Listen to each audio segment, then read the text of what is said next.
Happy holidays from all of us at USUK. I am one of your hosts, Tom Bruno, and joined with me is a very special guest who would never believe it. I couldn't believe when I actually got an email back from the representative of this person, figure, national symbol, everything the above. This historical person got back to me and actually said, "This is bigger than all the other interviews. You know, the other interviews were awesome. They were so great. All the lovely, amazing guests we've had on through the years, but this person that comes on is magical." I would like everyone to please welcome my special guest, Santa Claus. Well, thank you, Tom. Oh, and I like your hat, and your beard is getting there. It's pretty impressive. I remember a long time ago, before you could even grow a beard, because, you know, you were little teeny. By the way, Tom, I hope the wife and the children are well. Thank you. Yes, okay. I hope everybody's doing well this year. And I know Alex's son Timmy is doing very well, and his wife is doing really well too. And also, I understand there are some children watching this live broadcast. It is not just you and I, correct? No, sir. No, sir. Okay, it is not just you and I. I gave a shout out to the interwebs, to the social medias, that I would be having you as a guest. So I believe some kids may be watching. Yes, I believe there is a Timmy and Thomas and Ileana and Deacon and Foster and Ava. I know you're out there. I hope you're having a wonderful Merry Christmas time. I know this year has been a little strange and everybody hasn't been able to do a lot of their regular Christmas activities, and it has been one of my greatest pleasures this year. The elves taught me how to use digital video chatting like you and I are doing right now, Tom. I'm a little bit old-fashioned. The elves know quite a bit more about emerging technology than I do, and they said to me, you know, Santa, you're not going to be able to go out and visit a lot of places. They can't have big public gatherings, so we can have the children come to you at the North Pole through different digital video technologies. And so mostly this year, I've been using a lot of Zoom to reach children. It's been a whole lot of fun. I've got several different sit-ups around the North Pole. Right now, we are in my private workshop where I come to work on projects when I would like it a little bit quieter than out in the regular workshop. The elves love to do a lot of singing and talking and joke telling and playing with all the loud toys. And sometimes I just need a little break. So I come into this room where it's quiet, and I've been doing a lot of digital visits from here. I've also been visiting children from my own nice living room where Mrs. Claus and I sit and read newspapers and books and stuff like that. And also from my office where I read all the children's letters. So I've been doing a lot of that this year, and it's been a whole lot of fun. You are just the busiest guy, and once again, I can't thank you much for I can't thank you enough for coming. Thank you for taking time out of your busy schedule and talking to us on the show. I have a couple questions. I've never got this opportunity. Normally, letter, it would take forever to get to you. This year, the Postal Service is quite overwhelmed in pretty much every country, but especially in the United States, where COVID has hit very hard compared to a place where, say, your co-host Alex lives over in the UK, where they are having a little bit less of a hard time. But in the United States, especially, if you sent a letter to me this year, it just barely made it in time. So I'm sure you had a little bit of that influence with some of your magic, because you're just that guy. I have a couple questions for you, if you don't mind. Like, since I absolutely go right ahead. Okay. What is your favorite cookie? There's all these cookies get made for you every year, but and I'm sure you eat them all because you're a very good gentleman. But I'll tell you, if you were to tell me your favorite. Well, I'm particularly fond of the round kind, but I also really like the stocking-shaped kind and the Christmas tree-shaped kind and the snowman-shaped kind. And not too many people leave like triangle-shaped ones or rectangle-shaped ones, but I would be just as happy with those too. And you know, when children ask me that question, what I actually do is I know you're a food guy, Tom. You love to cook and you love to eat and you love different kinds of things. But can you imagine, just for a moment, if you had just one meal to eat all the time. Because you love food so much, wouldn't you get just tired of having one thing all the time? Well, what I do with cookies is if children ask me what my favorite kind is and they want to leave a cookie for me, I always ask them to please leave me their favorite kind of cookie. That way, when I get to their house, I always get to have something different and I get to know a little bit more about them. We Hi, have Raven. I see your name pop up in the chat there. It's good to know that you're there, or that you are there rather. And I hope you're having a wonderful Christmas season. I can't wait to come to your house. Christmas Eve is Thursday night. It's so hard to believe that it's finally almost here. Yeah, it's amazing. We also have an Olivia that wants to say Olivia, hello to you. yes, I see you too. Hello, Olivia. Okay. Another question for you. If it's we don't have a lot of time, you have like all the toys in the world to make. You're gonna have Absolutely. this 2 trip. Do you do the same route every year, or do you change it up? Well, I pretty much do the same thing every year. Once in a while, we have to take some shortcuts or long cuts around particularly severe weather, or unfortunately, there are many adults that don't know how to behave and have terrible things like wars going on in the world, and we don't want to fly right through the middle of that. But one of the things that a lot of people don't know is that while most children in the world expect Christmas presents from me, and I definitely have the biggest night of the year on Christmas Eve, there are actually several countries where they expect Christmas, or not Christmas presents exactly, but they expect me to visit their house and bring presents on different days. So, for example, earlier this month, on December 6th, in many countries, there is a holiday known as St. Nicholas Day. And children, yes, children go to sleep, especially in like the Netherlands, and Dutch children are especially fond of this. And they go to bed on December 5th expecting St. Nicholas to come. And they leave out their shoes and they leave out some hay and they leave out treats for me to eat. And I come and I eat the treats and I fill their shoes with gifts. And then the reindeer eat the hay, although Dutch children, actually, I ride a horse. It's a white horse. And I go there and the horse eats the hay. But then later on, this is something a lot of people don't know. And I know this country is in the news a lot for being rather naughty, but I can't take it out on the children. In Russia and other Slavic countries in that nation, like the Ukraine, on New Year's Eve, they expect Ded Moroz, which translates to Grandfather Frost. So I will visit that area of the world and bring presents to those children on New Year's Eve. And then one more time, in many countries, especially in European countries like Spain, and also in several South American countries, there is a holiday known as Epiphany, and children expect gifts on Epiphany. In fact, that's where the 12 days of Christmas come from. That is Christmas to Epiphany. That is the 12 days of Christmas. So on Epiphany, I will also visit several children, but Christmas Eve is my biggest night of the year, and I usually follow the same flight plan because I am maximizing the nighttime hours. I start right there at the international date line between the farthest point of Hawaii and the farthest point of the Asian continent. And I kind of chase nighttime across the globe in a zigzag pattern. Wow. Amazing. I've never actually thought that like that. I always just put it up to magic. I was like, that's how he does it. You have a full Well, plan. there's a lot of that involved too, but even that only goes so far. It still requires a lot of planning and a lot of strategy. In fact, the reindeer are out right now.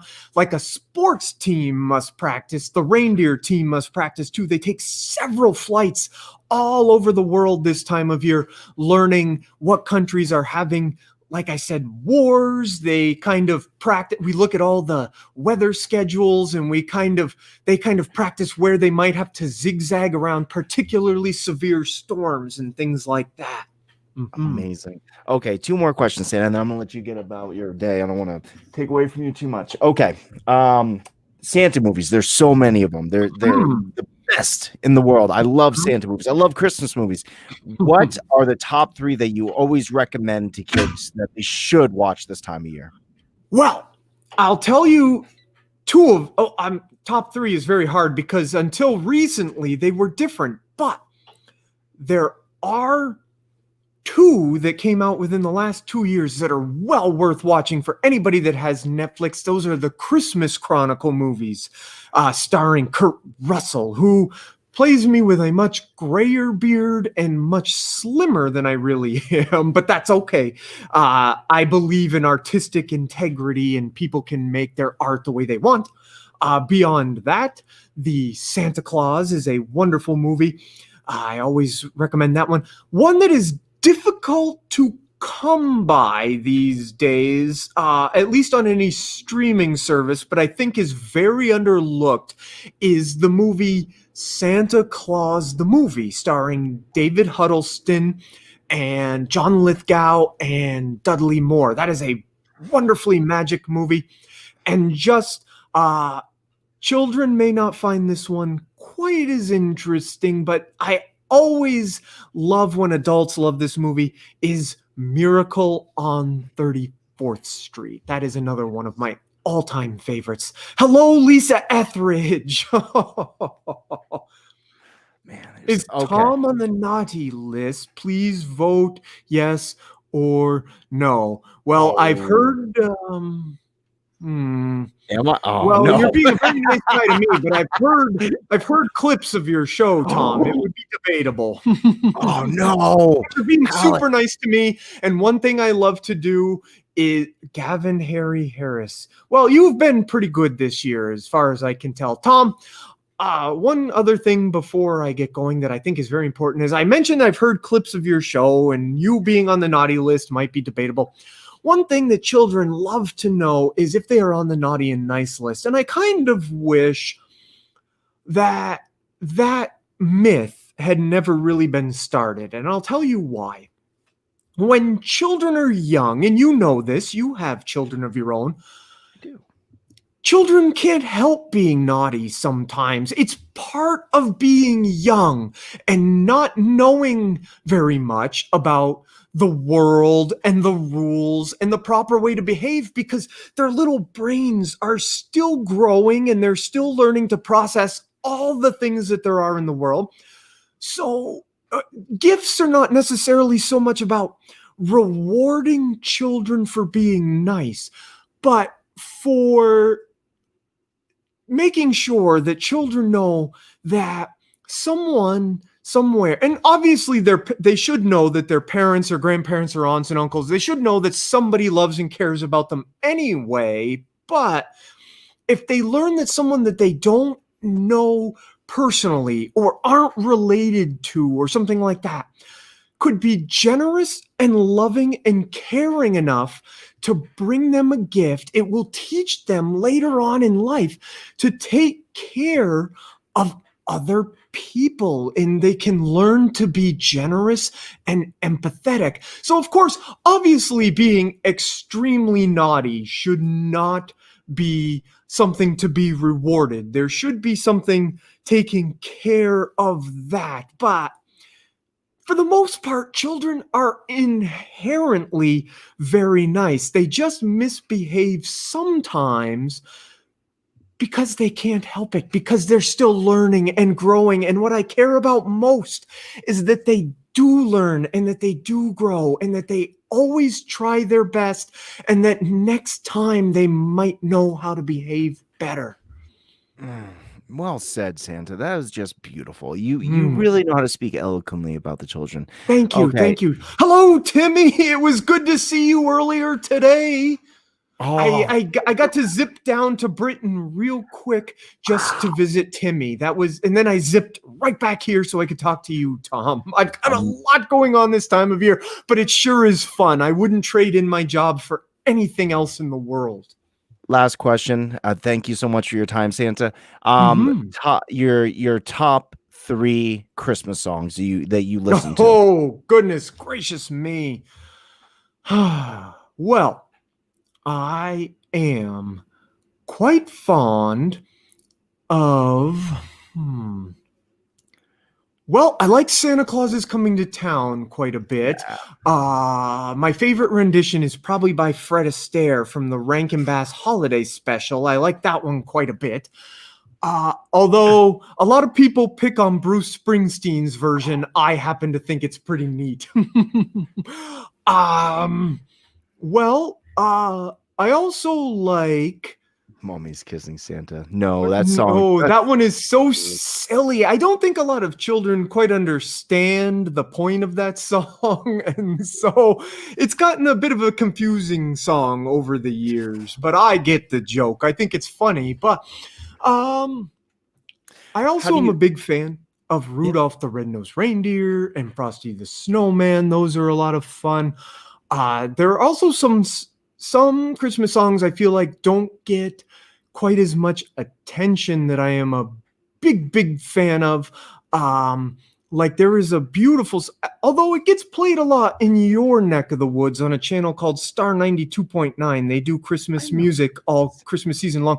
They do a song by Pentatonics called That's Christmas to Me. It's very lovely. It's all about the magic of Christmas being home and kind of watching the snow fall and gathering around the Christmas tree with people you love and kind of exchanging presents and just letting everybody know that you care. And there's lots of good stuff in there about, mommies and daddies kissing under the mistletoe. And it's a song really about love and family and togetherness. And I think it's beautiful. And I don't know if enough people are aware of it. And I think they should check that one out. Oh, that is just amazing. Thank you so much for your time, Santa. You are Of just course. amazing, and I'm so Thank you. grateful You that are you. great. Oh, Mm. thank you. You're From very all of us. welcome. Thank you. From all of us at the USUK Network, we just want to wish you and yours a Merry Christmas, a Happy Yes, Holidays. everybody have a very Merry Christmas. Don't forget, I do really want everybody to be safe out there this year. So I hope you have a safe and happy Christmas. And don't worry, we here at the North Pole, you can check all the news. They've declared it all over the world. They know all about it. We, for whatever reason, are not disease vectors. We never have been. I've lived through. Here's one other thing. I know we have to go, Tom, but I want everybody to get this message because not everybody gets to experience this the way I get to experience. This year I turned 1,750 years old. So I've lived through a lot of history. And one thing I have learned from history is things always get better. I know it is a very scary time. I'm not saying there are no problems in the world. It is certainly a very scary time with lots of problems still to be solved. But at the same time, everybody right now is living at one of the best moments in human history. When I was young, over 1,700 years ago, almost nobody had enough to eat. And Tom is taking care of his dog. That's okay. But almost nobody had enough to eat. Almost everybody was dressed in rags. One of the reasons I started to give gifts to people was because my family, for the time, was extremely fortunate. And I wanted to share that with those around me who were less fortunate. But now, even though there are people that in the world are struggling to eat and struggling to be homed, there are more people who are fortunate, who can and do help those people out. And I've also lived through, of course, the Black Plague and the Spanish flu and several world wars. And so there's less war and there's less everything awful now than there used to be in the past. So the rule I have found of human history is that everything gets better. So as tough as 2020 has been for everybody in the whole world, 2021 is yet another chance for everything to get better. So that is a reason to celebrate this Christmas with your loved ones, even if you have to do it over Zoom or Facebook Live or whatever. Celebrate with your loved ones and hold on to all the good things that are still in the world and all the good things that are going to be coming in the next year. Yes. And with that being said, Santa, we want to wish you and yours a Merry Christmas, a Happy Yes, thank you. And Holidays. you as well, Tom. You as well. And you, everybody watching, have a very Merry Christmas. I'll be at your homes Thursday evening, provided you all get to bed. So get some sleep, everyone. Happy holidays. Yes. Goodbye, everybody.